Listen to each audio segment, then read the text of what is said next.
everyone, my name is 𝙈𝙊𝙉𝙀𝙔 and I'm one of the lead planners with Stunning Soirees. Today, we will be providing you with a few tips on how to create a realistic wedding and events budget. One of the first things that needs to be determined when setting your wedding budget is figuring out who will be contributing. Maybe your sister would like to pay for your stationery, or your grandmother would like to pay for your wedding gown. These are things that need to be determined in advance so that you know how much each party is willing to contribute, and then that will help you determine how much you have left to spend. Determine how much you and your fiancé are comfortable spending. Don't forget, you still have to pay those real life expenses such as your mortgage, your rent, and your car payment. Also, please think about how much you already have in your current savings account and then how much you can save between now and the wedding, just to ensure that you have enough for real life expenses and wedding expenses. Now that you've determined how much you and your fiancé are comfortable spending and how much money you will receive from your family members, it's time to create the guest list. When creating the guest list, please be sure to have an A, B, and a C list. Guest lists are extremely important because they help us determine the amount of food that we need, the number of tables that we'll need, the number of centerpieces, chair rentals, linens, the number of invitations, and favors. So it's extremely important to ensure that when you're creating your guest list, you consider how much it costs to invite each individual person. Now it is time to create your must-have list.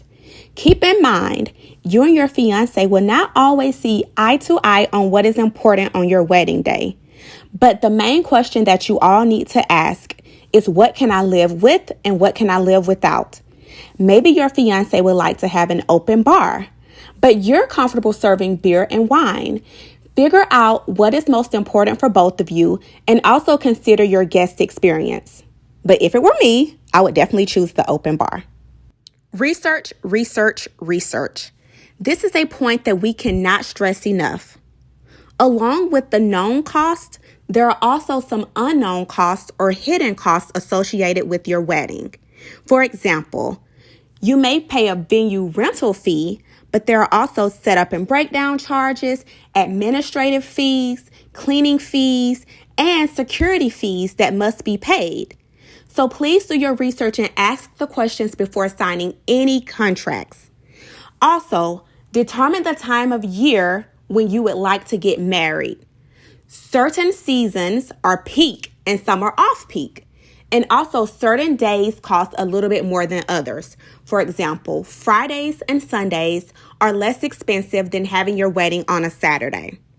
Here in Washington, D.C., the average cost for a wedding is around $38,000. So keep in mind that having your wedding in large metropolitan areas may be a little bit more expensive than having your wedding in your smaller towns. Flexibility is key.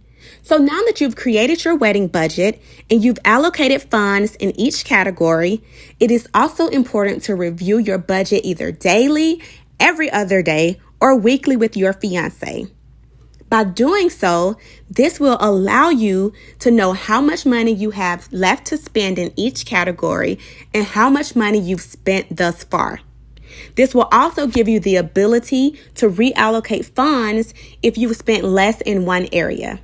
For example, your DJ cost is $1,500, but you allocated $2,000. So now you have $500 additional dollars that can be reallocated to another category. That's great, right?